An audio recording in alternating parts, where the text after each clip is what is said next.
In the Gospel of Thomas, saying 71, Jesus makes one of his most controversial statements: "I will destroy this house, and no one will be able to rebuild it." Every Christian sermon explains this as prophecy about the temple in Jerusalem. They're wrong.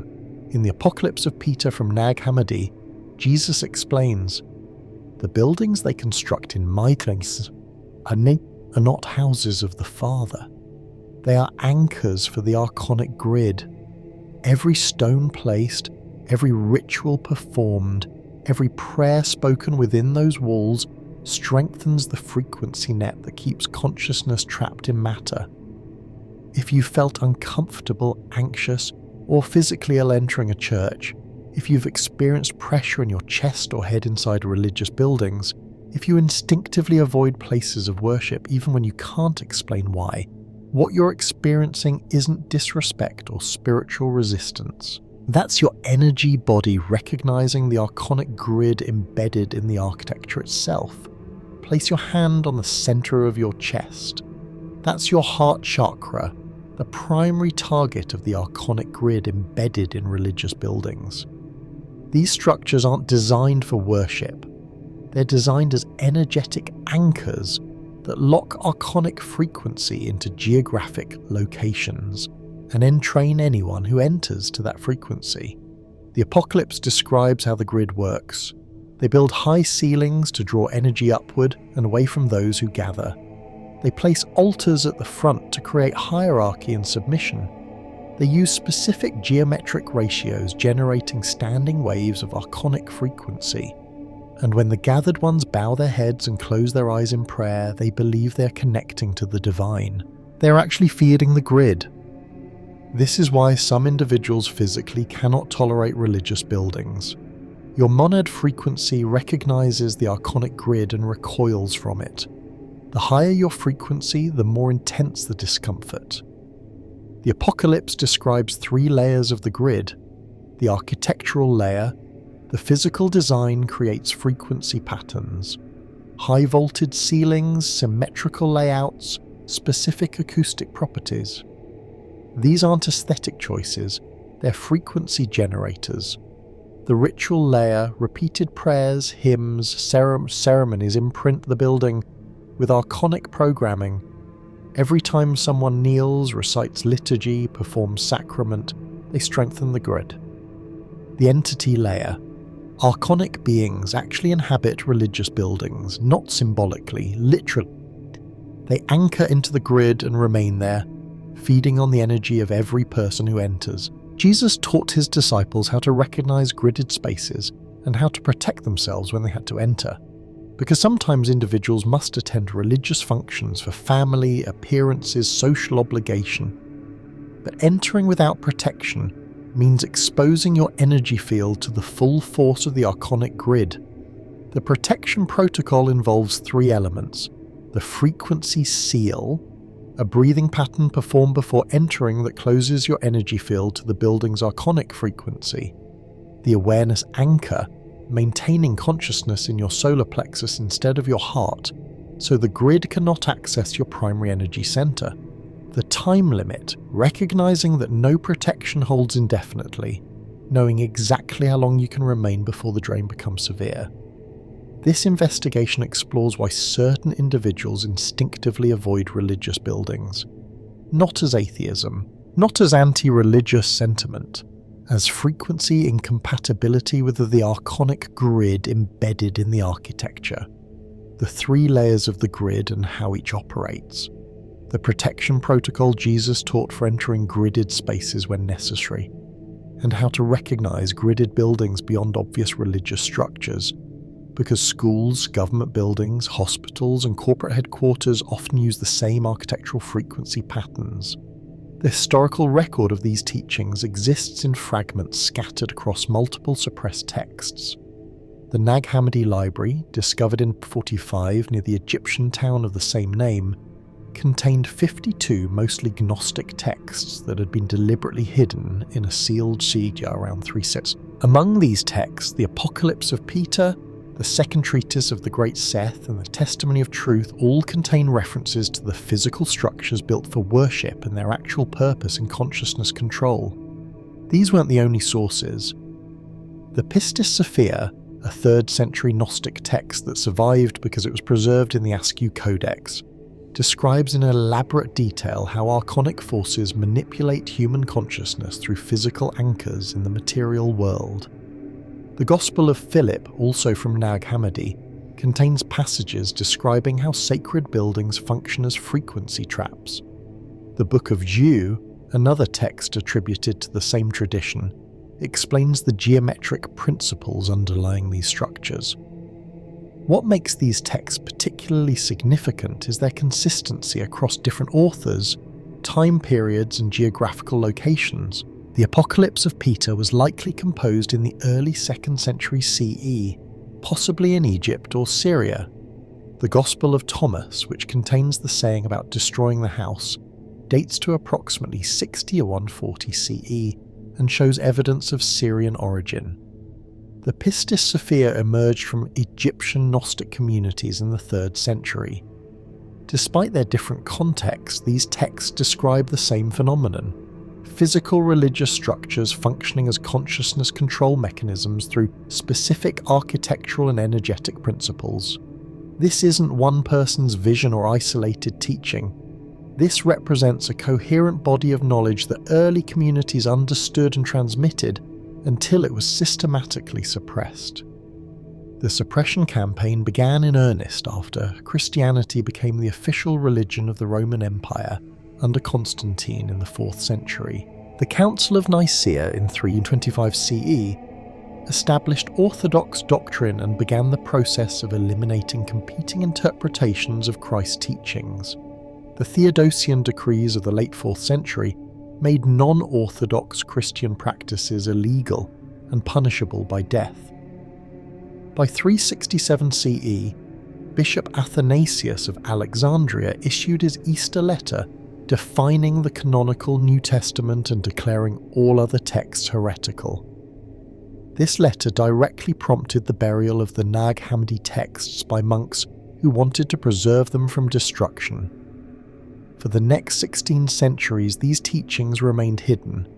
The few references that survived in the writings of early church fathers who argued against Gnostic teachings were dismissed as absurd heresy, their actual content distorted or ridiculed. Only with the discovery of actual Gnostic texts in the 20th century could we begin to understand what these communities actually taught, and why Orthodox Christianity works so hard to eliminate them. The core concept these texts preserve is the Archon Grid, a multi-dimensional control system anchored in physical reality through specific structures, geometries, and practices. The term Archon appears throughout Gnostic literature, referring to cosmic rulers who control the material realm and seek to keep human consciousness trapped in ignorance. In the Apocryphon of John, one of the most complete Gnostic cosmologies, the Archons are created by the Demiurge, a false god who mistakes himself for the true divine source. These Archons rule over the 7 planetary spheres and the physical world, establishing laws, religions, and structures that prevent humans from recognizing their true divine nature. The Archon Grid is their primary tool for maintaining this control in physical reality. Understanding this requires grasping the Gnostic view of consciousness and matter. In these teachings, consciousness, specifically divine consciousness or pneuma, is fundamentally incompatible with matter. Matter is not neutral or inherently good as mainstream Christianity teaches. Matter is a trap, a prison created by the Demiurge to capture fragments of divine consciousness and keep them in a state of forgetfulness. The physical body is not the temple of the Holy Spirit as Orthodox teaching claims. The body is the jail cell. Religious buildings that claim to be houses of God are actually reinforcement mechanisms for the jail. They concentrate archonic frequency in specific locations and use that concentrated frequency to further entrap anyone who enters. This explains the physical sensations people report when entering religious buildings. The pressure in the chest, the anxiety, the headaches, the feeling of being watched or oppressed. These aren't psychological reactions to childhood religious trauma or social anxiety about religious settings. These are actual energetic responses to the frequency differential between an individual's consciousness and the archonic grid anchored in the building. When someone with a higher vibrational frequency, someone whose consciousness has begun to awaken from archonic programming, enters a space saturated with archonic frequency, their energy field reacts defensively. The heart chakra, located at the center of the chest, is the primary point of interface between human consciousness and higher dimensional awareness. It's also the primary target of archonic frequency manipulation. The pressure and discomfort felt in the chest when entering religious buildings is the archonic grid attempting to access and suppress the heart chakra, preventing it from operating at its natural frequency. The architectural layer of the grid operates through specific design principles that appear across religious buildings of different traditions. High vaulted ceilings create acoustic properties that channel sound and energy upward, away from the people gathered below. This isn't about making the space feel grand or inspiring awe of the divine. The upward draw of energy literally siphons life force from congregants and prevents it from circulating through their own energy systems. The specific height ratios used in cathedral construction, often following principles derived from sacred geometry, create standing wave patterns at frequencies that resonate with archonic dimensional layers. When people gather in these spaces, their own bioelectromagnetic fields begin to entrain to these standing waves, synchronizing their consciousness to archonic frequency. The cruciform floor plan used in most Christian churches creates a specific energy flow pattern. The cross shape itself functions as an antenna, with the intersection point at the altar serving as the focal point for energy collection. When congregants face the altar, they orient their own energy fields toward this collection point. The symmetrical design of most religious buildings, the matching aisles, the balanced architectural elements, the precise proportions, creates what physicists would recognize as a resonance chamber.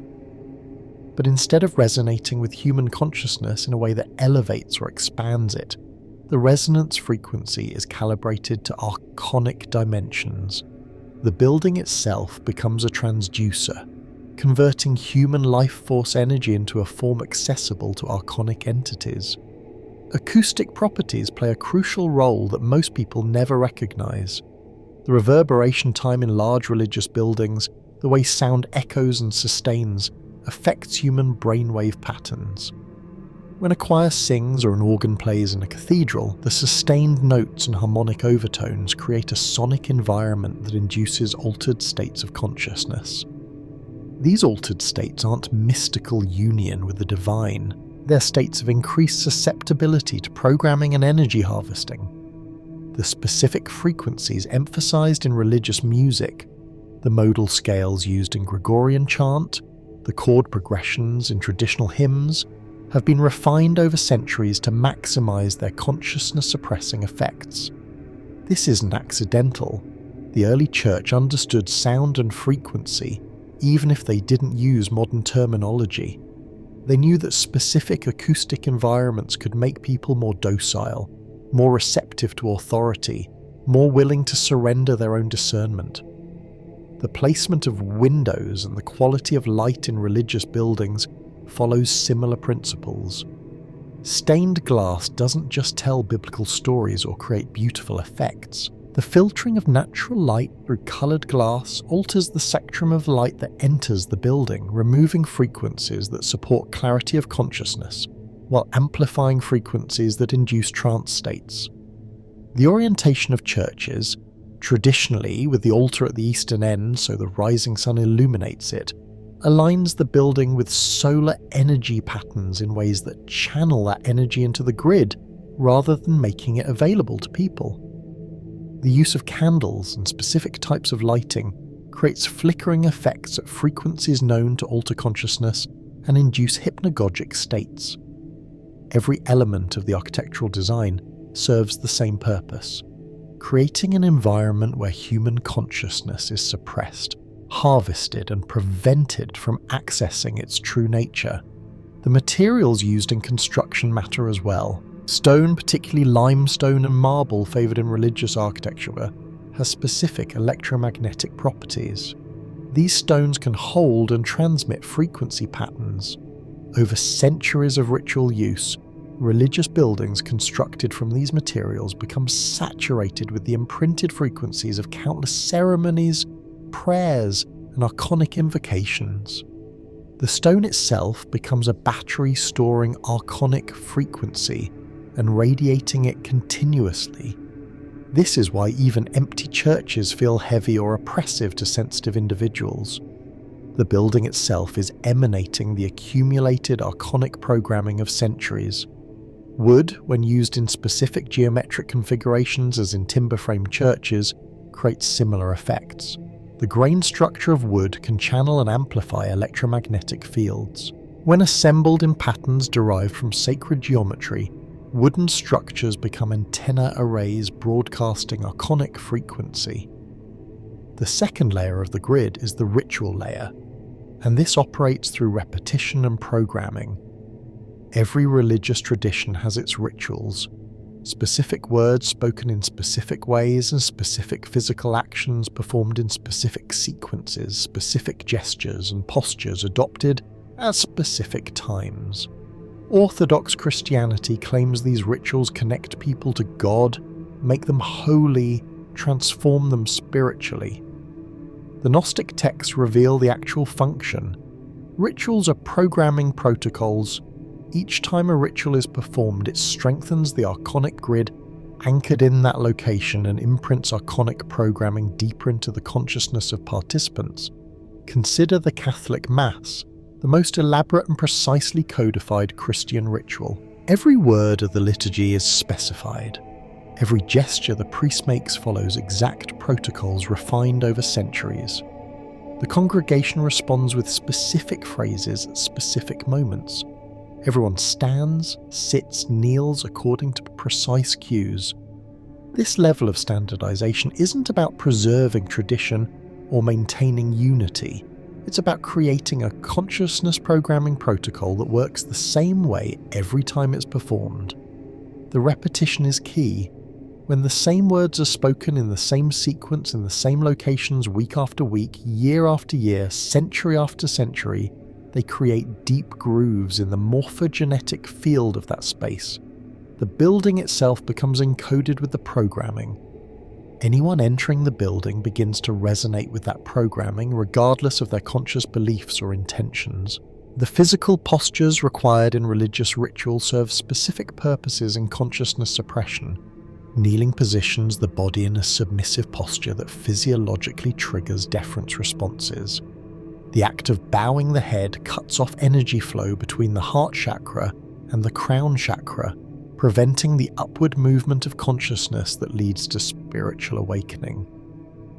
Closing the eyes during prayer, which seems like a way to focus inward or concentrate on the divine, actually cuts off visual input that helps maintain present moment awareness.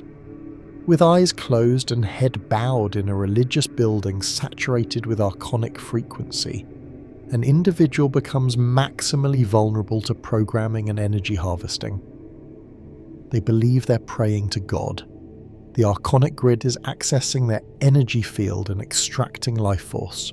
The words of prayers and liturgies contain embedded programming codes.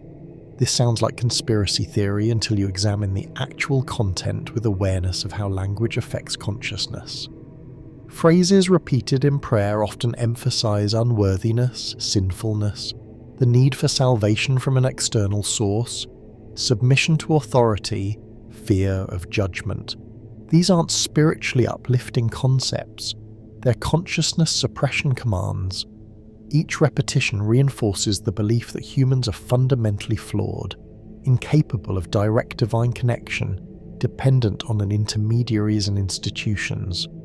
This keeps consciousness locked in limitation and prevents the recognition of innate divine nature that the Gnostic texts teach. The Lord's Prayer, recited by millions daily, contains the phrase, "Thy will be done." Seems pious. Actually a consciousness programming statement. establishing external authority over individual will and reinforcing the surrender of personal sovereignty. The sacraments of Christianity function as major programming events in the Archonic Grid system. Baptism, presented as spiritual rebirth and entry into the faith, actually marks an individual's energy field with Archonic signature frequency. The ritual washing isn't cleansing original sin, it's imprinting an energetic marker that allows the Archonic Grid to identify and access that person throughout their life. Confirmation, the ritual where young people affirm their faith, functions as a conscious agreement to Archonic control. The individual literally gives permission for continued programming. Holy Communion, the central sacrament where believers consume bread and wine symbolizing Christ's body and blood, is explained as mystical union with the divine. The actual function is energy harvesting. The act of consumption, performed in the precise ritual context, creates an energetic exchange where the participant's life force is transferred to the Archonic Grid while they receive Archonic programming in return. Marriage ceremonies conducted in religious buildings bind couples energetically not just to each other, but to the Archonic Grid. The specific vows spoken, the exchange of rings, the pronouncement of union, all of this performed within a gridded space and according to precise ritual protocols, creates energetic contracts that extend beyond the couple.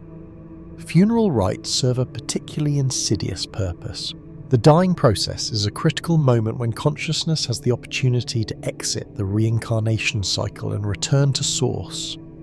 Religious funeral rites are designed to interrupt this process, to bind the departing consciousness with programming and obligation that ensures it remains trapped in the Archonic system. The prayers for the dead, the committal of the body to the earth, the assurances of resurrection, all of this creates energetic anchors that keep consciousness tethered to the material realm and the Archonic control grid.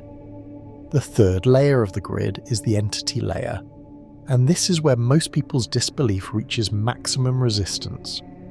The suggestion that actual non-physical beings inhabit religious buildings and feed on human energy seems too far-fetched to credit. Yet this is precisely what the Gnostic texts describe and what sensitive individuals report experiencing in these spaces. The Archons aren't metaphors for psychological complexes or social control systems. They're actual entities existing in dimensions adjacent to physical reality, and they require energy from physical beings to maintain their existence and power. Religious buildings provide perfect feeding stations. They concentrate large numbers of people in suppressed, programmable states.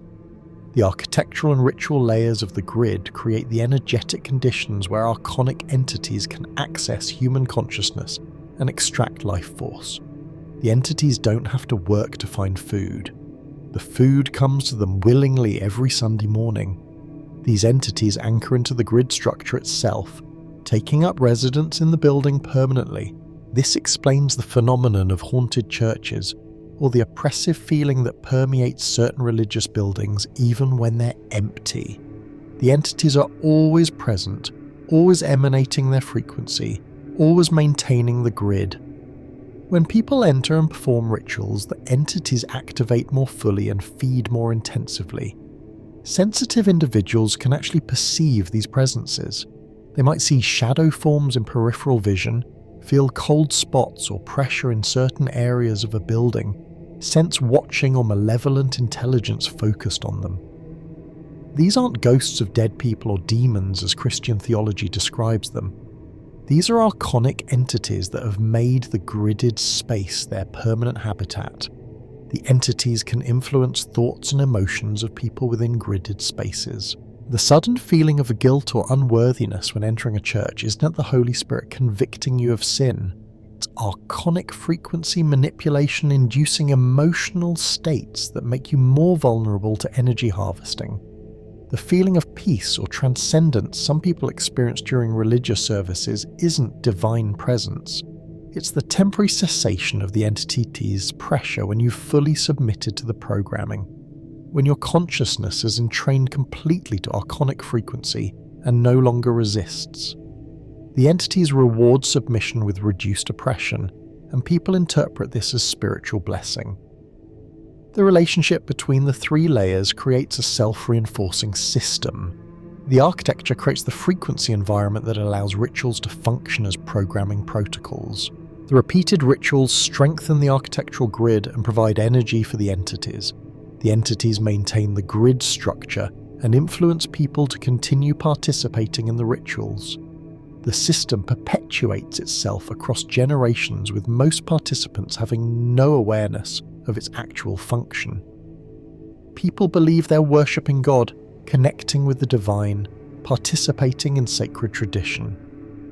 The Archonic Grid harvests their energy and keeps their consciousness trapped in limitation.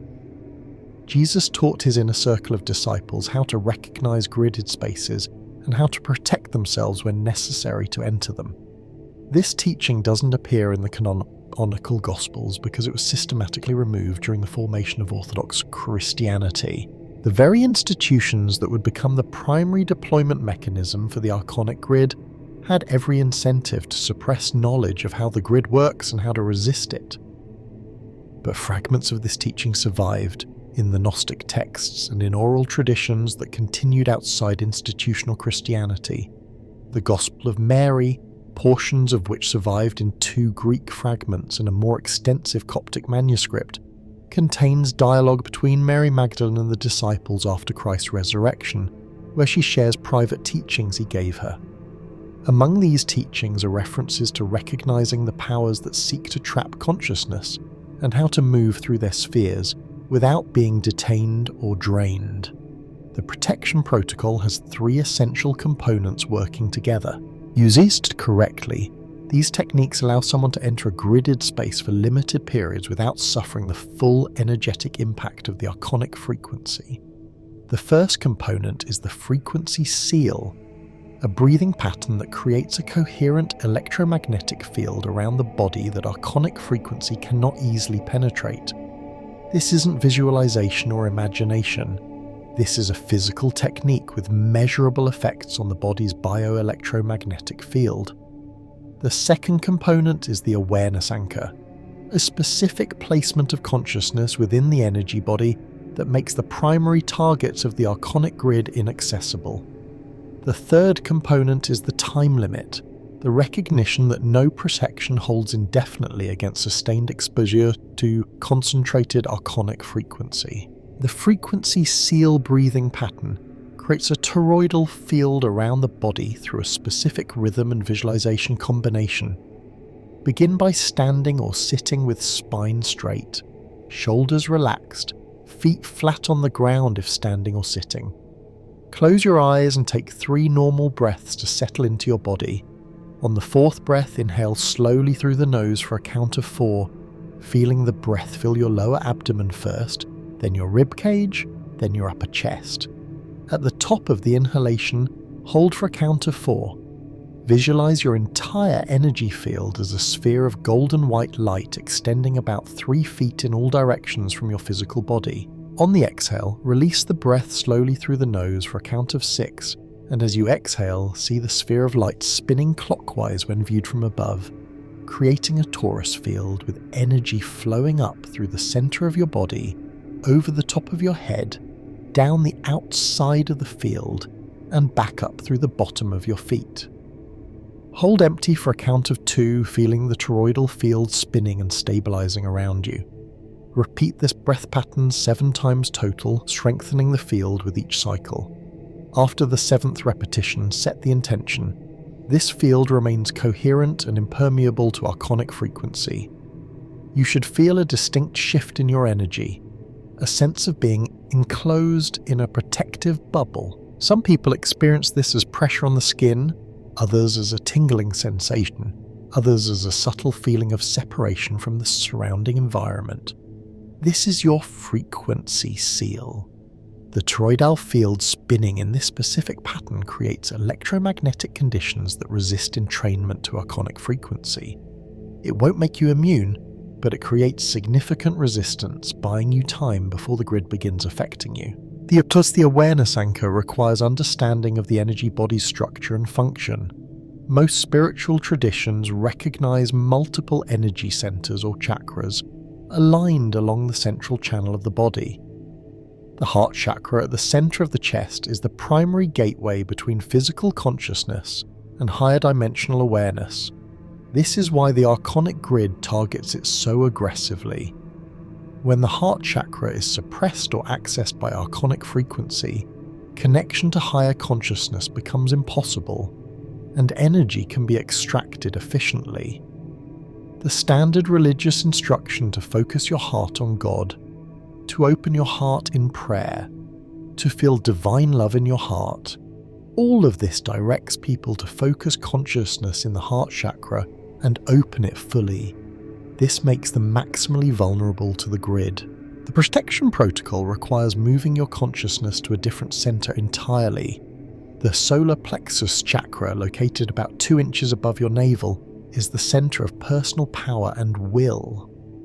It's less susceptible to archonic frequency manipulation than the heart because its function is more related to individual sovereignty than to connection and unity. By anchoring your awareness in the solar plexus while in a gridded space, you make the heart chakra a less accessible target. The technique is simple but requires practice to maintain. After creating your frequency seal with the breathing pattern, bring your attention to the area 2 inches above your navel. Place your hand there if it helps you focus. Feel the warmth and energy in that area. Imagine a sphere of golden light there, pulsing gently with your natural rhythm. Set the intention. My awareness remains anchored here. Then shift your attention into that sphere, experiencing your consciousness as centered in your solar plexus rather than your head or heart.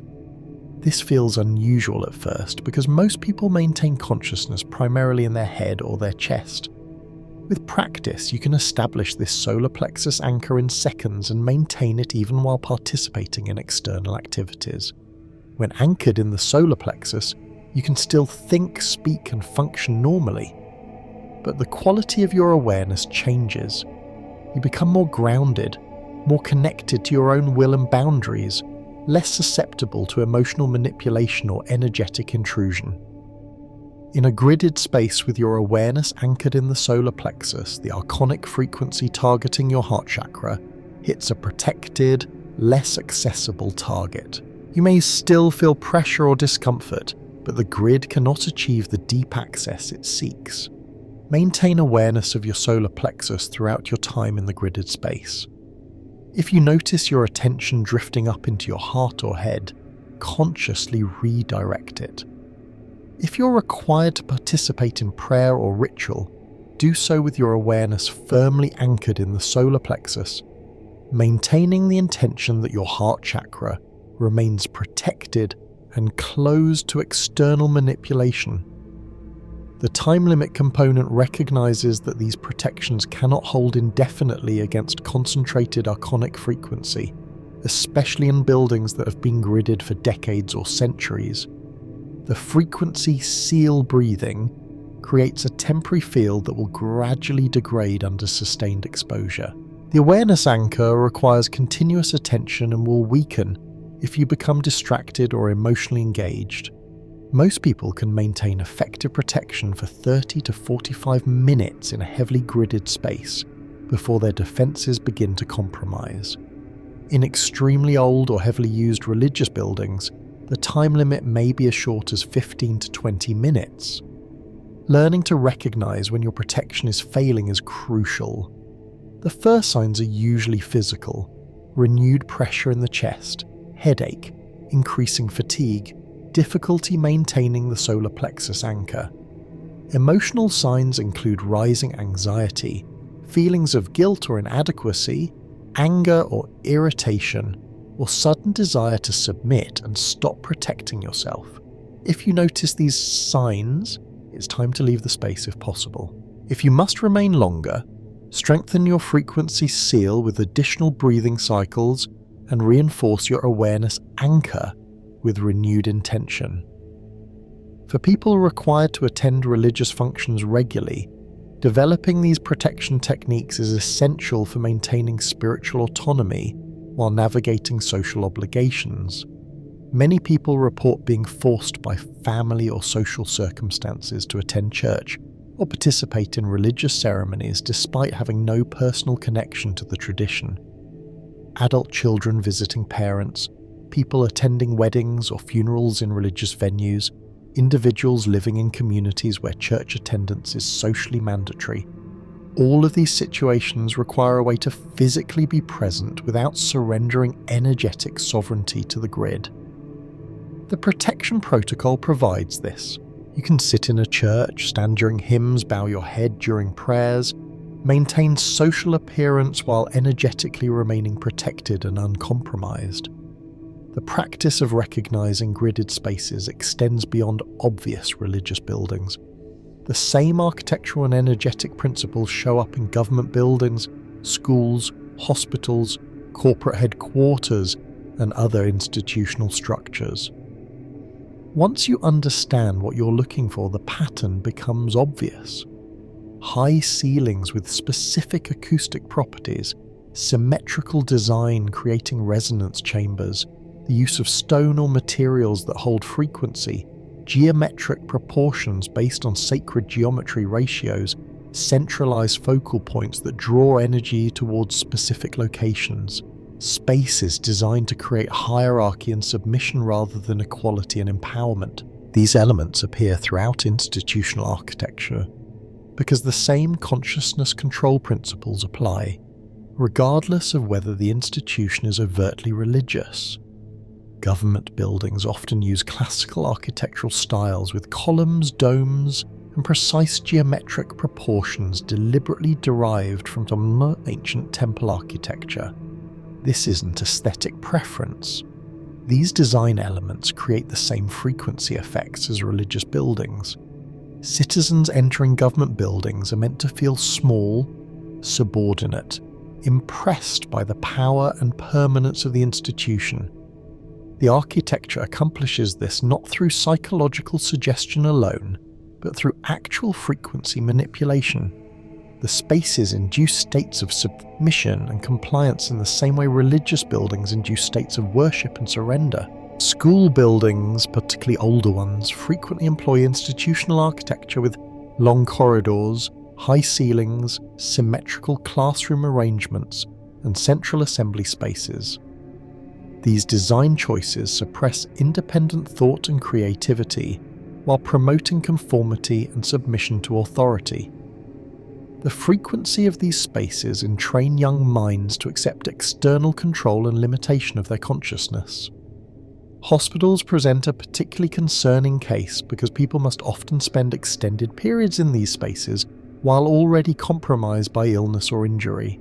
Hospital architecture frequently includes elements of the Archon Grid, fluorescent lighting that disrupts circadian rhythms and induces subtle trance states, sterile colour schemes that suppress emotional response and vitality, labyrinthine layouts that create disorientation and dependency on authority, centralised nursing stations that establish hierarchy and surveillance.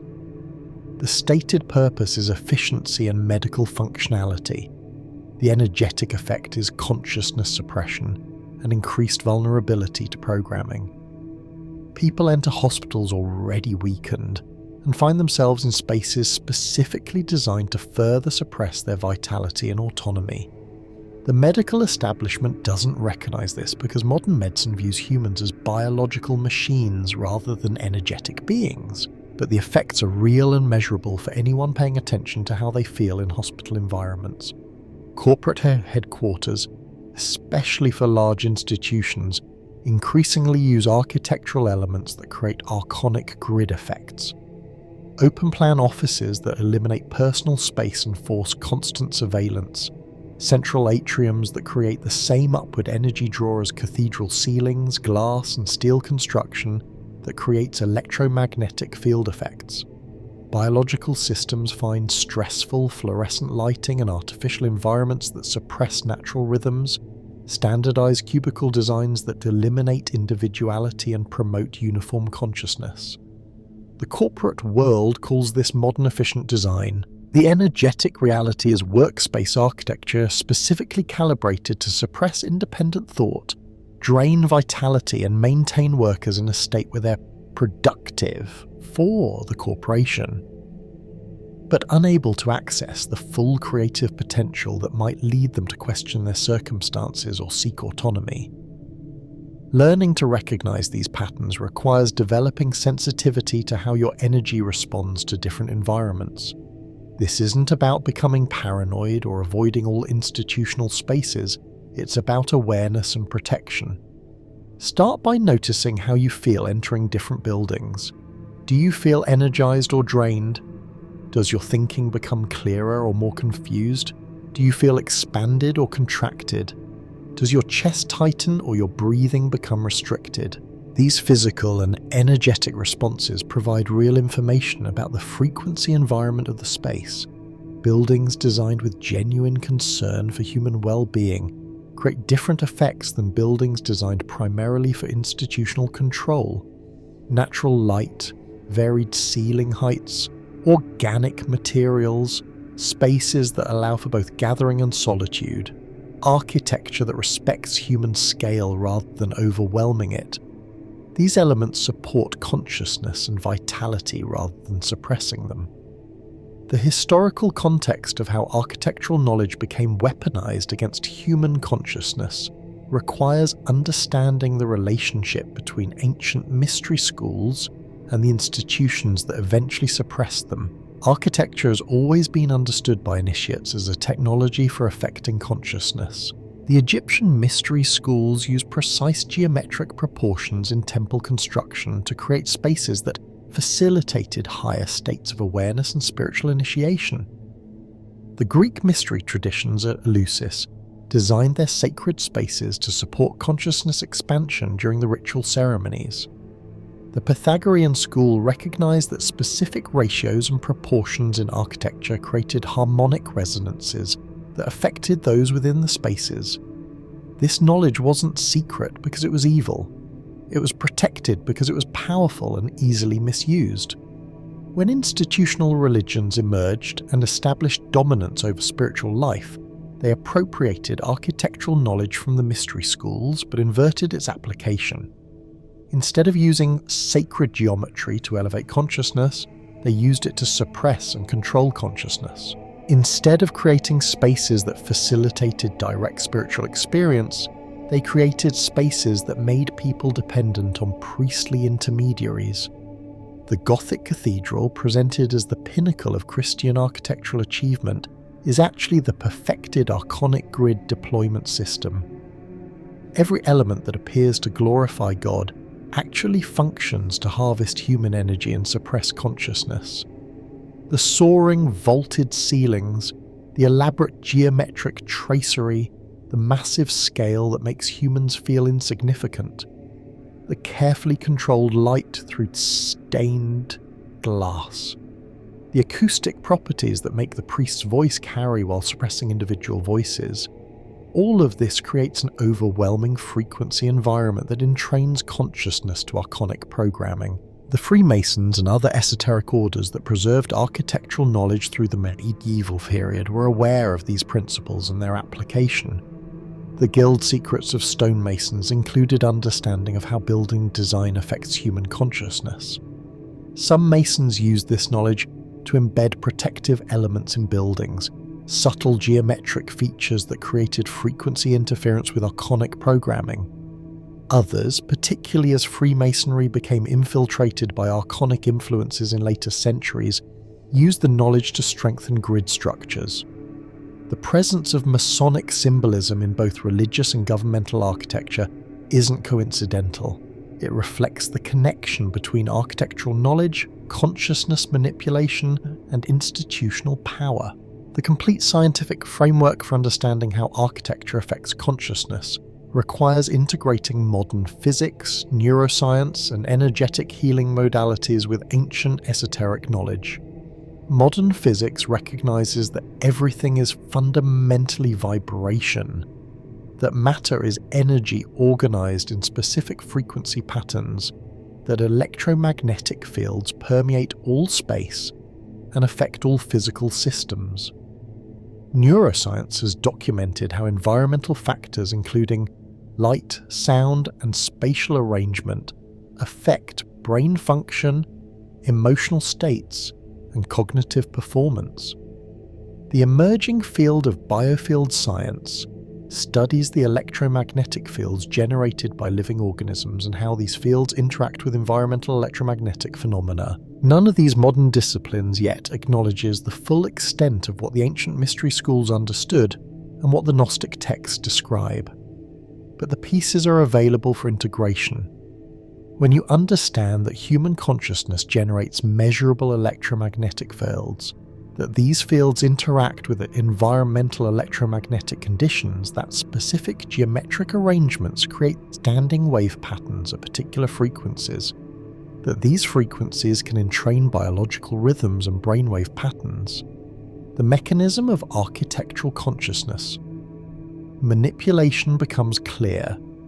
A building constructed using specific geometric ratios creates a three-dimensional standing wave pattern throughout the interior space. Human beings entering this space have their own electromagnetic fields, their own vibrational signatures. When the architectural frequency is stronger and more coherent than the individual's field, entrainment occurs. The individual's brainwaves begin to synchronize with the architectural frequency. Their heart rate variability, their breathing pattern, their hormonal rhythms all shift toward coherence with the dominant field. This isn't metaphysical speculation. This is measurable physics. If the architectural frequency is designed to support expanded consciousness, as in ancient temples built by initiates, the entrainment effect elevates the individual into higher states of awareness. If the architectural frequency is designed for consciousness suppression and control, as in Archon Grid buildings, the entrainment effect suppresses individual consciousness and makes the person vulnerable to programming and energy extraction. The individual usually has no awareness. This is happening because the effect is subtle and the process occurs below the threshold of conscious perception. They simply feel peaceful or agitated, energized or drained, clear or confused without understanding why. Over repeated exposure, the programming effects deepen. Regular church attendance means regular sessions of consciousness suppression and archonic frequency entrainment. Over years and decades, this shapes thought patterns, emotional responses, belief systems, and energetic state in fundamental ways. The scientific measurement of these effects has been limited because mainstream science doesn't recognize the existence of the phenomena being measured and has no theoretical framework for interpreting results. However, independent researchers have documented anomalous electromagnetic effects in religious buildings, measurable field effects that don't correspond to electrical systems or external sources. Studies of brainwave patterns in people during religious services show consistent shifts towards specific frequency bands associated with suggestible states and reduced critical thinking. Measurements of heart rate variability in people entering churches show rapid entrainment to a common rhythm that differs from their baseline patterns. None of this research is interpreted as evidence of consciousness control, because the researchers don't conceive of consciousness control as a possibility. The data exists but awaits integration into a framework that can explain it. The practice of detecting Archon Grid signatures in buildings can be developed as a tangible skill rather than a vague intuitive sense. This requires calibrating your own energy field to recognize frequency patterns and training yourself to identify the specific sensations that correspond to different grid elements. Begin by establishing a baseline of how you feel in neutral spaces. Spend time in natural settings away from buildings. Notice your energetic state in your own home, in rooms you've consciously cleared and protected. Develop familiarity with your normal energy field when it's not being impacted by external architectural frequencies. This gives you a reference point for comparison. Then systematically visit different types of buildings and notice how your energy responds. Start with spaces you suspect are heavily gridded. Old churches, government buildings, corporate headquarters. Enter with your protection protocol in place and observe what happens. Notice where in your body you feel pressure or discomfort. The heart chakra will usually signal first with tightness or heaviness in the chest. The throat may constrict if there's frequency designed to suppress speech and expression. The third eye area in the center of the forehead may develop pressure if the grid is targeting mental clarity and intuition. The base of the skull where it meets the neck often tightens when grid frequency is accessing the autonomic nervous system to induce submission responses. Notice emotional shifts. Does anxiety spike the moment you enter? Do you suddenly feel guilty or inadequate? Does anger or irritation arise? Do you experience an urge to leave? These emotional responses aren't random. They are your energy body recognizing incompatible frequency and signaling that you're in a hostile environment. Notice changes in your thinking. Does your mind become foggy or unclear? Do thoughts of submission or unworthiness arise? Do you find yourself having difficulty maintaining your own perspective? Do you feel compelled to adopt the beliefs or attitudes of the space? These are signs of active programming frequency affecting your mental body. Notice the quality of the atmosphere itself. Some gridded spaces feel heavy, dense, like moving through thick air. Some feel cold even when physically warm. Some create a sense of being watched or surrounded by invisible presences. Trust these perceptions. Your subtle senses detect what your physical senses miss. The more you practice this awareness in different buildings, the more skilled you become at identifying grid signatures quickly and accurately. Develop a classification system for what you encounter. Not all gridded buildings use identical grid configurations. Old Catholic cathedrals have different signatures than modern evangelical megachurches. Government buildings grid differently than corporate offices. Schools have distinct patterns from hospitals. By cataloguing these differences, you develop a mental library of grid types and can recognize them immediately on entering a new space. This isn't about becoming hypervigilant or fearful. It's about informed awareness, knowing what you're dealing with so you can protect yourself appropriately or avoid the space entirely if that's an option. Some people find that developing this skill makes them increasingly sensitive to grid effects, unable to tolerate spaces they previously found neutral. This is natural as your energy field purifies and raises its base frequency. Spaces you once found tolerable become uncomfortable as your consciousness expands beyond the frequency bands those spaces target. The question arises of what to do with this knowledge if you recognize that religious buildings you've attended or institutional spaces you must frequent for work or obligation are gridded. The first option is avoidance. If possible, stop attending religious services in gridded buildings. If your spiritual practice is important to you, find alternative ways to engage it. Private meditation, small home groups, time in nature, one-on-one spiritual direction with trusted teachers who understand these dynamics. Many people report that leaving institutional religion was necessary for their consciousness to develop beyond archonic programming. The programming is so deep and so reinforced by regular exposure that maintaining participation in institutional religion while trying to spiritually awaken is like trying to recover from addiction while continuing to use the substance. It can't be done successfully in most cases. If you cannot avoid gridded spaces due to work, family obligations, or other circumstances, consistent use of the protection protocol becomes essential. Make the frequency seal breathing and awareness anchor part of your daily practice, not something you only do when entering gridded spaces. Build the skill in safe environments so it becomes automatic and reliable. Over time, you can maintain your protection with less conscious effort. Some advanced practitioners report being able to establish their frequency seal instantly with a single breath and intention. Develop the discipline to use your protection every single time you enter a questionable space. It's easy to become complacent, to think you don't need protection this time or that, you can handle the exposure. This is exactly how the grid penetrates defenses. It works on the unconscious assumption that you're safe, that the protection isn't really necessary. Maintain vigilant practice. Consider whether you need to have direct conversations with family members or community members about your changing relationship with religious buildings and institutional spaces. Many people try to hide their awareness or maintain appearances while internally withdrawing from participation. This creates its own stress and energetic compromise. Speaking truthfully about your experience, even if others don't understand or agree, establishes energetic boundaries and sovereignty that strengthen your protection. You don't have to convince anyone or argue about whether the Archonic Grid is real. Simply state your experience. These spaces make you feel uncomfortable, drained, unwell. You're choosing not to spend time in environments that affect you negatively.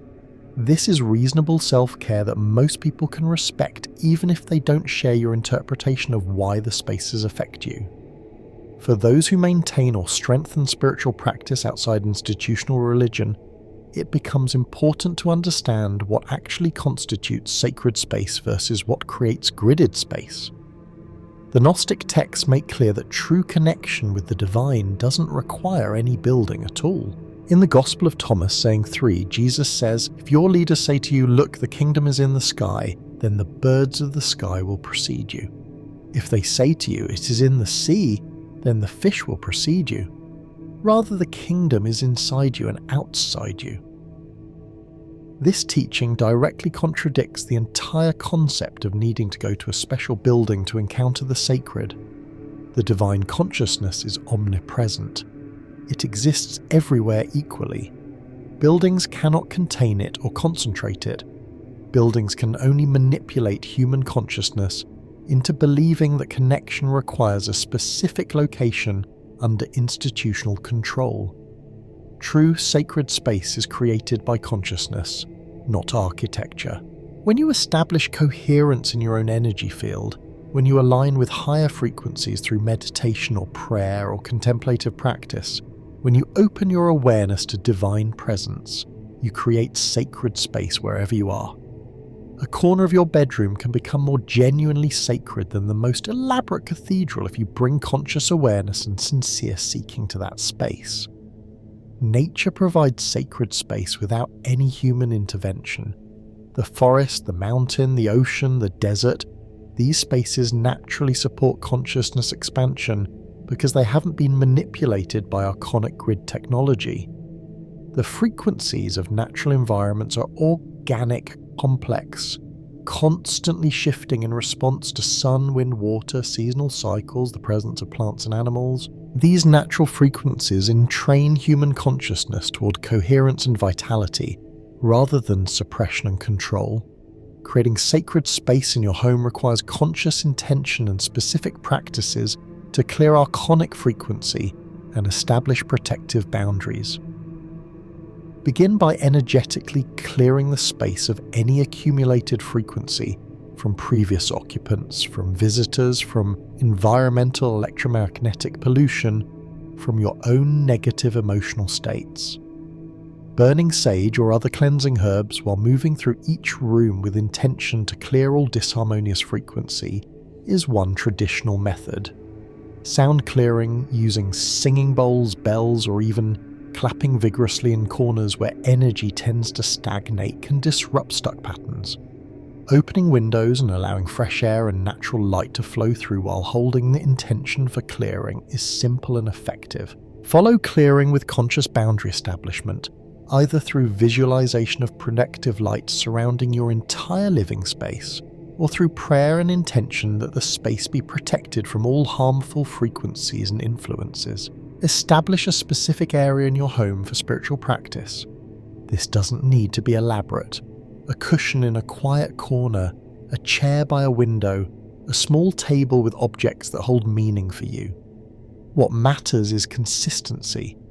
Use the same space repeatedly for meditation, prayer, contemplation, energy work.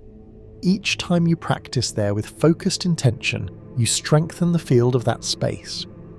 Over time, it becomes powerfully charged with your practice, a pocket of frequency specifically calibrated to support your consciousness. Entering this space will immediately shift your state because the accumulated energy of your previous practices entrains you toward the states you've repeatedly established there. This is sacred space created by consciousness, and it serves you in ways no institutional religious building ever could because it resonates with your specific frequency rather than attempting to override it. For those who work with groups of like-minded practitioners, creating shared sacred space follows similar principles, but requires coordination of intention among participants. Small home groups practicing meditation or prayer together can create powerful fields when everyone maintains conscious awareness and aligned intention. The key is keeping the group small enough that genuine coherence is possible. Once groups grow beyond 8 to 10 people, the energetic complexity increases dramatically and the possibility of archonic infiltration rises. Large group gatherings, even of spiritually oriented people, create energetic dynamics that can be exploited by archonic forces. This is why institutional religions favor large congregations. The larger the group, the easier it is to manipulate the collective field and harvest energy from participants who believe they're experiencing spiritual community. The relationship between gridded religious buildings and the actual historical Jesus presents significant questions that mainstream Christianity refuses to address. The evidence from Gnostic texts, from the historical record of early Christianity, and from the teachings attributed to Jesus in canonical Gospels, all point toward a man who taught direct personal gnosis, direct knowing of the divine through internal experience, and who explicitly rejected religious institutions, hierarchies, and elaborate religious buildings. The temple tantrum described in all 4 canonical Gospels shows Jesus violently rejecting the sacred building that Judaism considered the dwelling place of God. He drove out the money changers, overturned tables, declared that the temple had been made into a den of thieves. The Gospel of John records him saying, "Destroy this temple, and in 3 days I will raise it up," which the text then explains he meant his own body. He was contrasting the physical temple building, which he considered corrupt and illegitimate, with the actual temple, human consciousness united with divine consciousness. The saying from the Gospel of Thomas about destroying the house that cannot be rebuilt reinforces this. Jesus wasn't prophesying the destruction of the physical temple in Jerusalem by the Romans in 70 CE. He was teaching that the entire concept of divine presence dwelling in a physical building is false, a construct that must be destroyed. And once people understand this truth, they will never rebuild the illusion. The early Christian communities for the first several centuries met in homes, in natural settings, in private spaces. They had no church buildings because they understood Jesus' teaching that the sacred cannot be contained in architecture. Only after Constantine legalized Christianity and the religion became institutionalized did the church begin constructing dedicated buildings, and once that process started, it accelerated rapidly into the cathedral building mania of the medieval period. This historical trajectory shows the evolution of Christianity from a gnosis-based teaching about direct divine connection into an institution-based religion, requiring elaborate buildings for consciousness control. Modern Christians who feel uneasy in churches but don't understand why are experiencing the contradiction between Jesus' actual teaching and the institutional structures built claiming his authority. The cognitive dissonance of trying to follow a teacher who rejected religious buildings while attending religious buildings in his name creates subtle but persistent psychological and energetic stress. Many people report that leaving institutional Christianity and developing a personal spiritual practice based on the actual teachings of Jesus brought more genuine spiritual growth and peace than decades of church attendance ever provided. This makes perfect sense when you understand that church buildings are archonic grid structures designed to prevent the very consciousness expansion that Jesus taught. The question of whether all religion is inherently compromised by archonic influence requires careful consideration. The short answer is that any religious system that centers on institutional buildings, hierarchical authority structures, standardized rituals performed by designated specialists, and doctrine enforced through social control mechanisms shows signs of archonic influence regardless of what tradition it comes from. This pattern appears across Christianity, Islam, Judaism, Hinduism, Buddhism, and other major religious traditions. Each has institutional expressions that function as consciousness control systems using gridded buildings and programming rituals. Each also has mystical or contemplative streams that preserve teaching about direct experience and internal realization. Sufism within Islam, Kabbalah within Judaism, Gnosticism within Christianity, Advaita Vedanta within Hinduism, Zen within Buddhism. These mystical traditions all emphasize direct knowing over belief, personal practice over institutional participation, internal transformation over external ritual. They've all been marginalized or suppressed by the institutional mainstream of their respective religions. This isn't coincidental.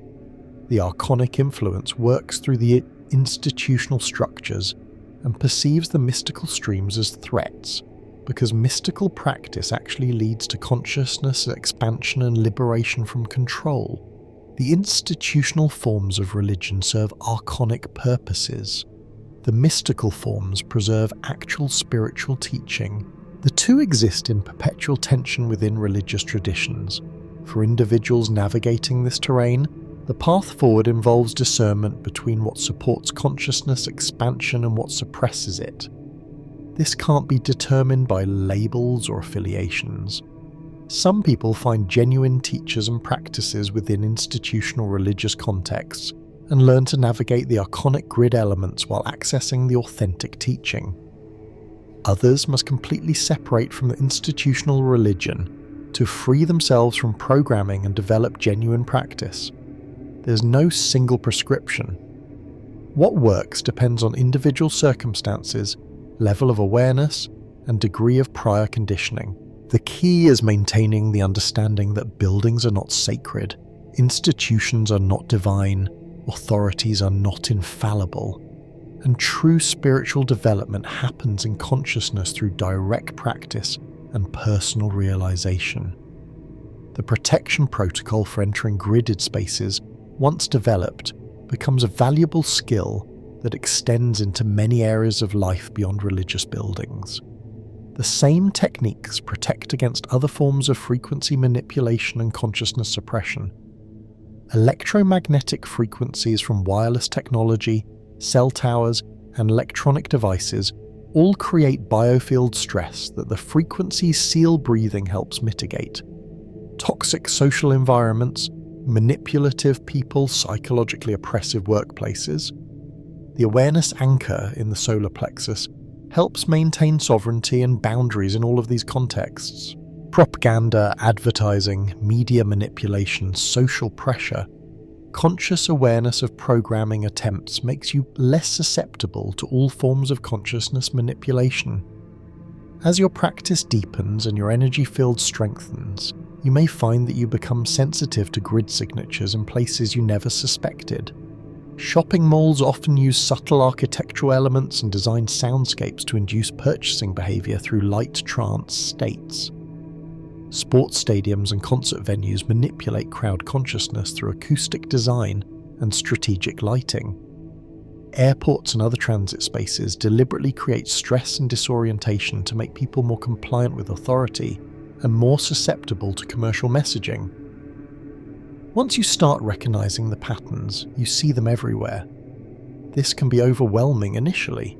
The realization of how pervasively consciousness manipulation is built into the physical environment of modern life can generate paranoia or despair.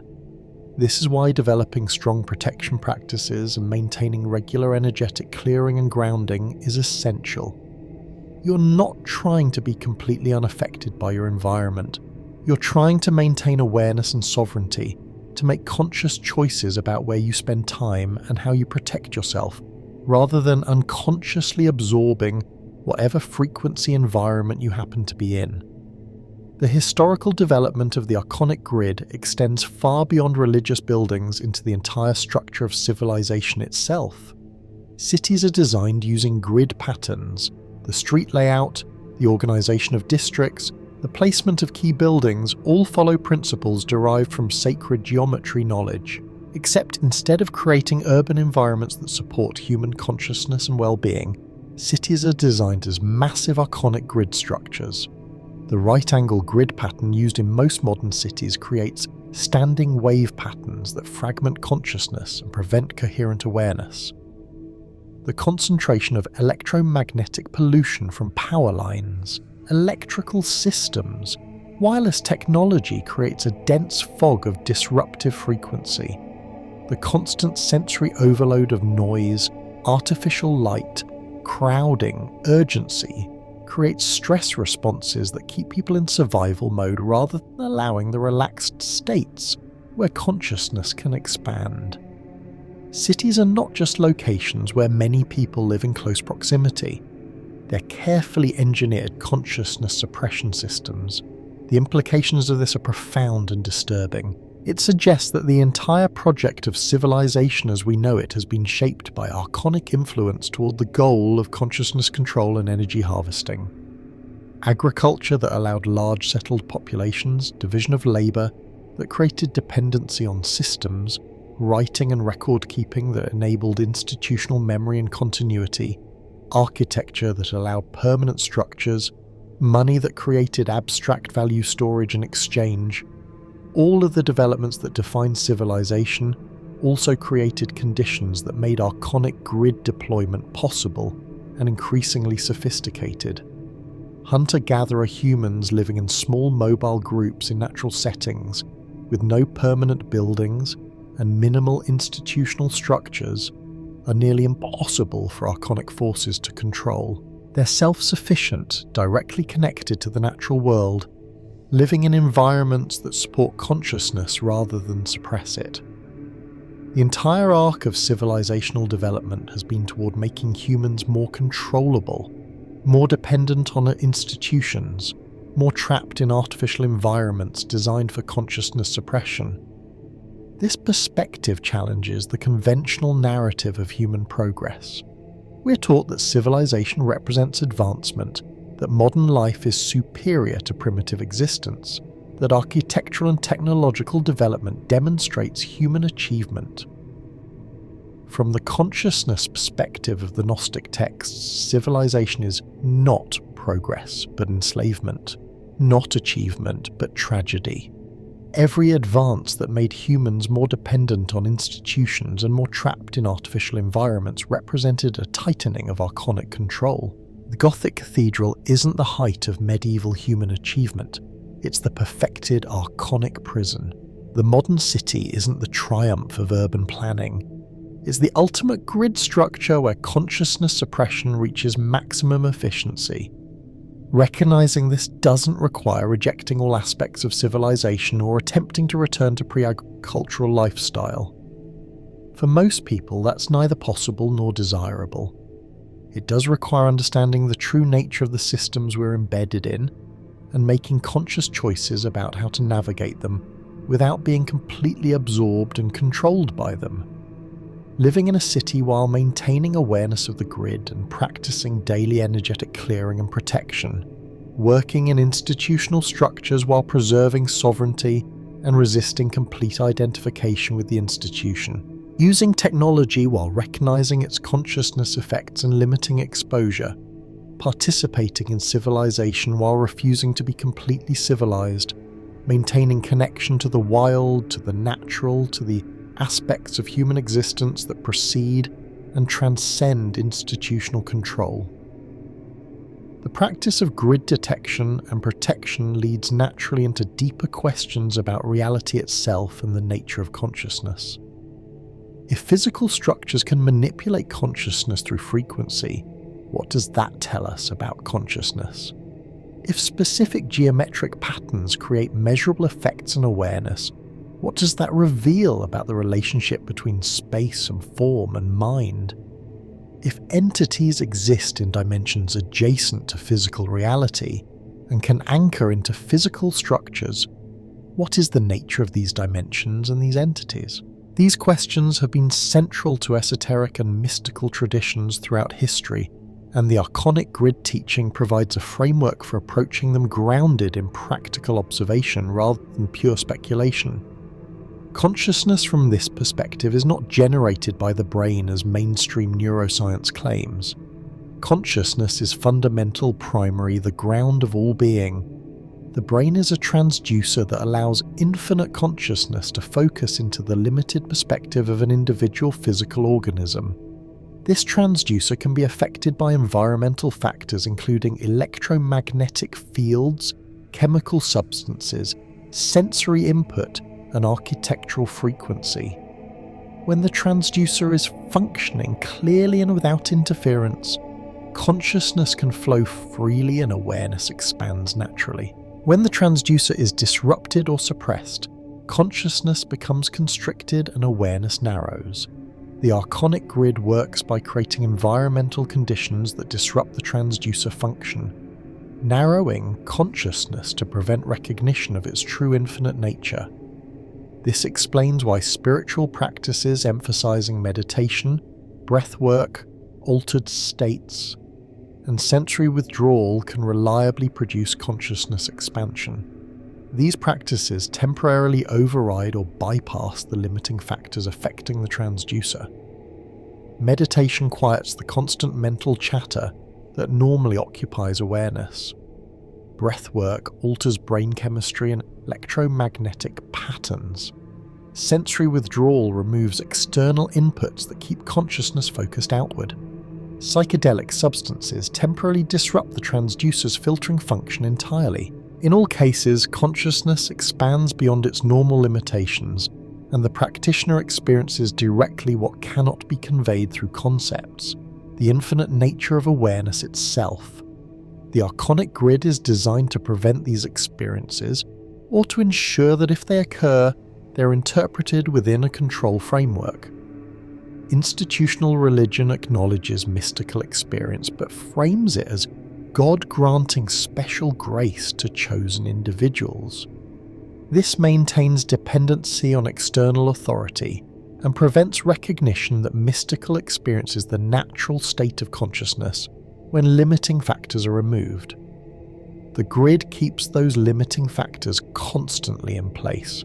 Living in gridded environments, participating in programming rituals, exposing consciousness to constant electromagnetic pollution, maintaining stress and survival orientation, all of this prevents the natural expansion that would occur if consciousness were allowed to operate freely.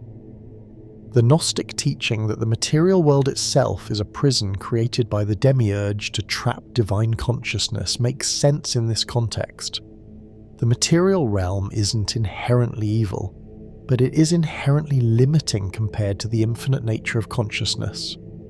Physical existence requires consciousness to focus into a very narrow bandwidth, to identify with a specific location and perspective, to experience itself as separate from all other apparently separate things. This is the fundamental illusion that creates suffering and limitation. The Archon Grid reinforces this illusion by every means possible, preventing the recognition that the separation is illusory and that consciousness is fundamentally unified and infinite. Breaking free from this system requires first recognizing it exists, then systematically removing yourself from its influence as much as possible, and finally developing practices that expand consciousness beyond the limitations the grid imposes. Recognition comes through education, studying the Gnostic texts, learning about the Archon Grid, developing sensitivity to frequency environments. Removal comes through making different choices, minimizing time in gridded spaces, leaving institutional religion, simplifying lifestyle to reduce dependence on systems, spending more time in natural environments. Expansion comes through dedicated practice, meditation, breathwork, energy cultivation, whatever methods resonate with you, and produce results you can verify. This is not a quick or easy process. The programming runs deep, accumulated over a lifetime or multiple lifetimes depending on your belief framework. Simply reading about the Archon Grid or doing protection practices occasionally won't free you from conditioning established through years of exposure. Genuine liberation requires sustained, committed practice over months and years. There will be resistance, both from external sources that benefit from your unconsciousness, and from internal conditioning that fears the unknown of expanded awareness. There will be setbacks when old patterns reassert themselves or when life circumstances force you back into gridded environments. The path is not linear, but the results of sustained practice are tangible and verifiable. People report dramatic decreases in anxiety and depression as they remove themselves from gridded environments and break free from religious programming. They experience increasing clarity of thought and ability to perceive manipulation and deception. They develop enhanced intuition and ability to read energy and frequency in people and places. They notice synchronicities and meaningful coincidences increasing as their consciousness expands beyond the limited materialist paradigm. They experience states of expanded awareness, unity consciousness, mystical realization that confirm the teachings in the Gnostic texts. They discover capabilities and potentials that institutional religion taught them were impossible or evil. Energy healing, telepathy, precognition, conscious interaction with non-physical dimensions. These developments are not supernatural or miraculous.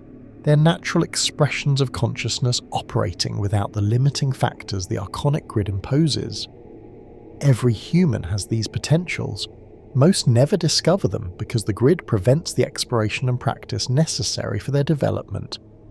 Those who break free from the grid and dedicate themselves to consciousness expansion begin to access what has always been latent within them. This is what the Gnostic texts mean by gnosis. Direct knowing of divine reality through personal experience.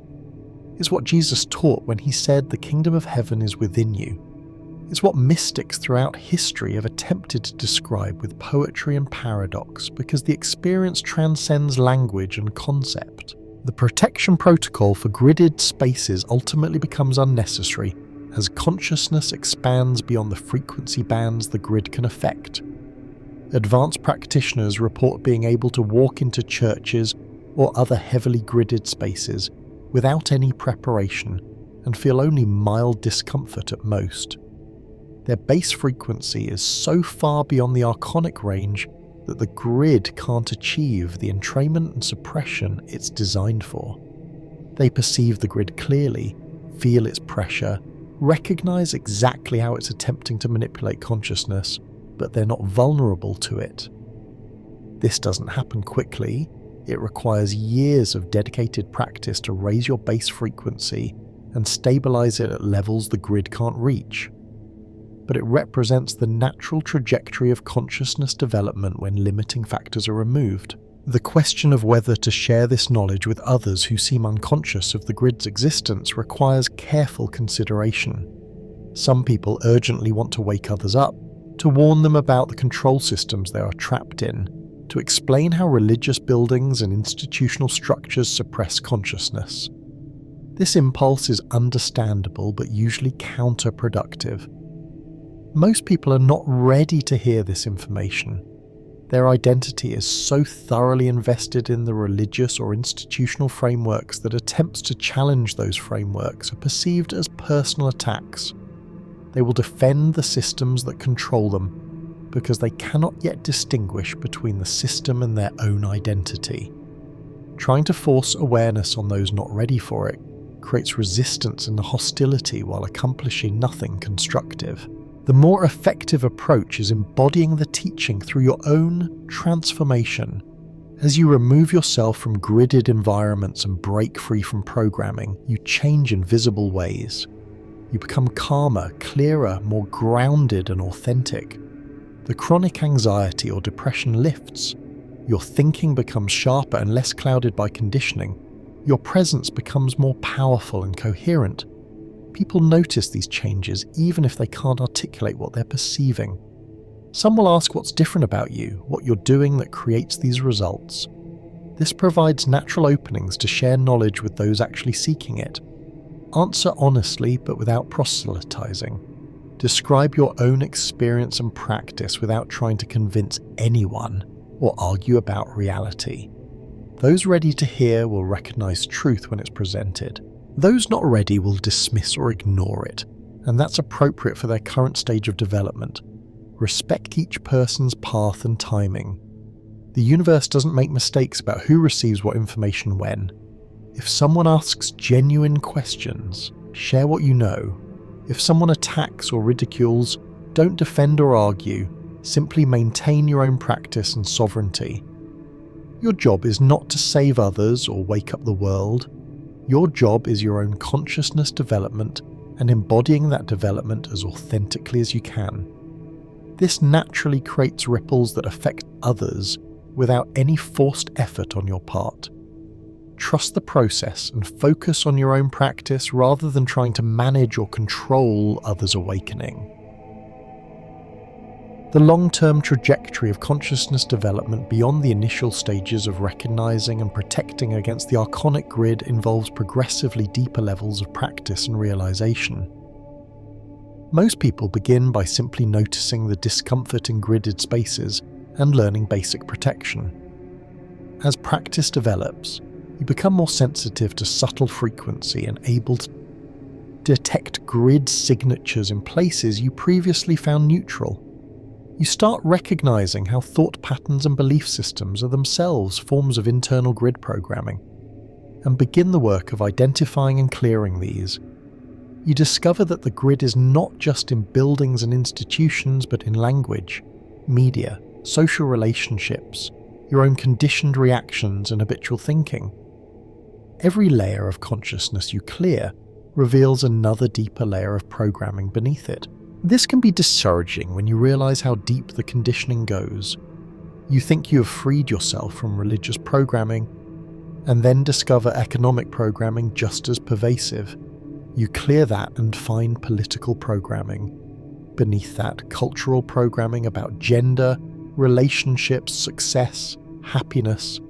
Under all of it, the fundamental programming of separation consciousness. The belief that you are a separate individual isolated from all other, apparently separate things. This is the deepest and most resistant layer because it's baked into the very structure of language and thought. Every time you use pronouns, I, you, we, they, you reinforce separation consciousness. Every time you identify with thoughts and emotions as mine, you strengthen the illusion of a separate self. Advanced practice involves questioning and dissolving even this fundamental layer, not through philosophical speculation but through direct investigation of experience. When you examine your actual experience rather than your conceptual understanding of it, you cannot find the separate self you assume exists. Thoughts arise, but you cannot find a thinker. Sensations occur, but you cannot locate a separate experiencer. Actions happen, but you cannot identify a doer apart from the doing. The separate individual self that seems so obviously real is actually a construct, a convenient fiction the mind creates to organize experience but not an actual entity.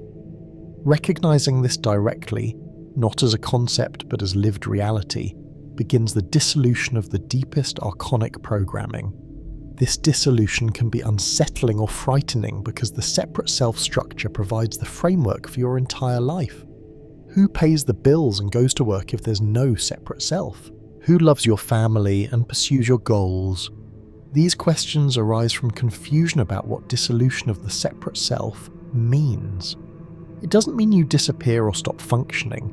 It means you stop identifying exclusively with the limited perspective of the personal self and recognize your true nature as infinite consciousness temporarily focused through this particular organism. You still function as a person in the world, but you're no longer trapped in the illusion that this person is all you are. This shift in identity from the limited to the infinite is liberation in the full sense that the Gnostic texts teach. This is far beyond the scope of what most people seek when they first learn about archonic grids in religious buildings. The path from recognizing discomfort in churches to fully embodied realization of infinite consciousness is long and demanding. Not everyone needs to or will go the full distance. Many will simply learn to protect themselves in gridded spaces and make choices that reduce exposure to consciousness suppression. This alone significantly improves quality of life and degree of freedom. Others will be drawn to deeper practice and continue investigating consciousness until direct realization occurs. Both paths are valid, Both represent movement toward greater awareness and freedom from archonic control. The teaching meets people where they are and serves their current needs, while pointing toward possibilities beyond current comprehension. The practical application of this knowledge in daily life starts simple. Notice how you feel in different environments. Trust your body's signals when a space feels uncomfortable or draining. Practice the protection protocol before entering questionable spaces. Minimize time in gridded buildings when possible. Spend regular time in nature, allowing natural frequency to clear programming and restore your energy. Develop a personal spiritual practice in your own home space that you control and protect. These basic steps already place you far ahead of most people who unconsciously absorb whatever frequency environment they find themselves in. As practice develops, expand your awareness to other areas of life. Notice how media affects your consciousness. Television, social media, news, advertising all use sophisticated psychological and frequency manipulation techniques to program thinking and behavior. Reduce exposure and consume consciously when you do engage. Notice how relationships affect your energy. Some people drain you, leave you exhausted after interaction. Others energize you, leave you feeling more alive and coherent. Spend more time with those who support your consciousness and less with those who drain or suppress it, even if this means difficult social adjustments. Notice how food affects your consciousness. Processed foods, meat from factory farming, crops grown with chemical inputs all carry frequencies of suffering and disconnection that affect those who consume them. Clean natural foods grown with consciousness and care support your energy in ways that go beyond mere nutrition. Every choice you make either supports consciousness expansion or reinforces the grid. This doesn't mean becoming obsessive or puritanical, refusing anything that isn't perfectly pure. It means bringing awareness to your choices and making decisions consciously rather than automatically. When you choose to eat something unhealthy, do so consciously, knowing the effect it will have and deciding it's worth it for enjoyment or convenience. When you choose to watch television, do so aware of the consciousness effects and limit exposure accordingly. When you enter a gridded building, use your protection and maintain awareness. Consciousness is what matters. Conscious choices made with full awareness have completely different effects than unconscious automatic behavior, even when the external action is the same. The integration of this teaching with existing spiritual or religious practice depends entirely on the nature of that practice. Some religious traditions and teachers are compatible with this knowledge, while others are completely opposed to it. The test is simple. Does the practice or teaching point you toward your own direct experience and realization, or does it emphasize belief in external authority and dependence on institutional structures? Does it encourage questioning and investigation, or demand acceptance of established doctrine? Does it recognize that ultimate truth transcends all forms and concepts, or claim exclusive possession of absolute truth? Practices and teachings that pass these tests can be integrated with the Archonic Grid teaching even if they come from institutional religious contexts. Those that fail these tests are expressions of the Archonic Grid system itself and cannot be reconciled with genuine consciousness development. Many people discover that practices from Eastern traditions, Buddhism, Taoism, yoga, Advaita, integrate more easily with this teaching than Western religious practices. This is because the Eastern traditions generally emphasize direct experience and personal practice over belief and institutional participation. A Buddhist meditation practice or a yogic pranayama practice serves consciousness expansion directly, regardless of where you practice it or what buildings you enter. The practice itself is the point, not belief in particular doctrines or participation in institutional structures. This makes Eastern practices inherently less vulnerable to Archonic Grid corruption. Though institutional Buddhism and Hinduism certainly have their own grid structures and consciousness control mechanisms, the key is discernment and direct verification. Whatever practice you engage, verify its effects through your own experience. Does it make you more clear or more confused? More free or more dependent? More expansive or more contracted? More able to perceive reality directly or more trapped in conceptual frameworks? Trust your direct experience over any external authority or established teaching. This is the essence of Gnosis, direct knowing through personal verification. No teacher, no text, no tradition has more authority over your spiritual development than your own direct experience. Anyone or anything claiming superior authority is operating from the Archonic Grid consciousness control paradigm, regardless of what spiritual vocabulary they use. The relationship between the Archonic Grid teaching and contemporary conspiracy theories requires addressing, because there is overlap and potential confusion. Many conspiracy theories reference similar concepts: hidden forces controlling humanity, secret societies manipulating events, ancient knowledge suppressed by power structures. Some of this overlaps with genuine esoteric teaching about archonic forces and consciousness control. Much of it is distortion, sensationalism, or deliberate disinformation designed to make all questioning of official narratives seem crazy. The Archonic Grid teaching stands on its own merits based on historical texts, practical experience, and verifiable effects. It doesn't require belief in shape-shifting reptilians, flat Earth, or any of the more outlandish conspiracy claims. Maintain discernment and verify everything through your own investigation.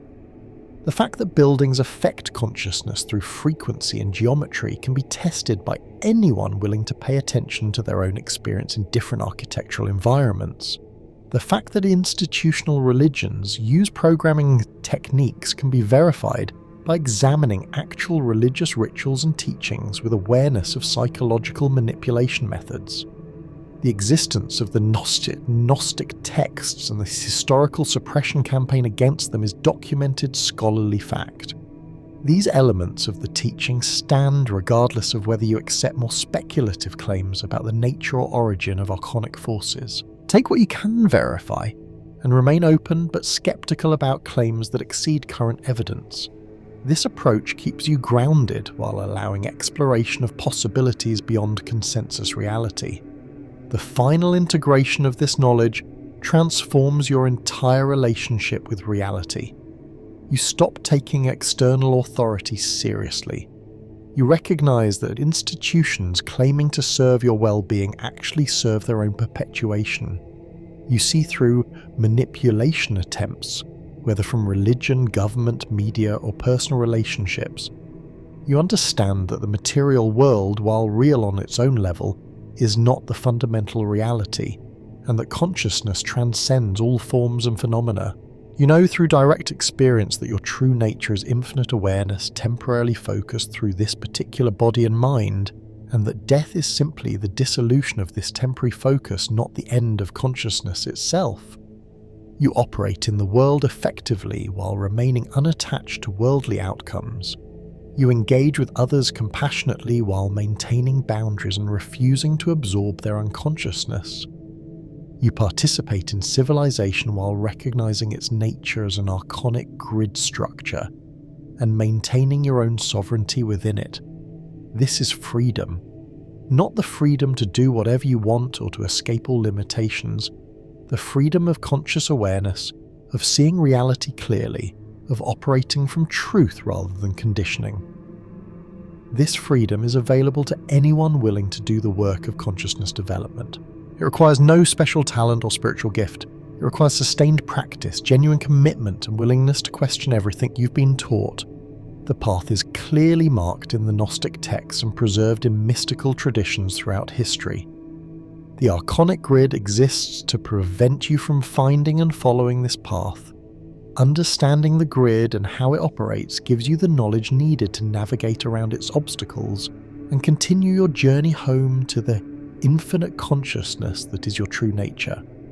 This journey is the purpose of this teaching, the reason the knowledge was preserved despite centuries of suppression, and the calling every person feels when their consciousness begins to awaken from archonic programming.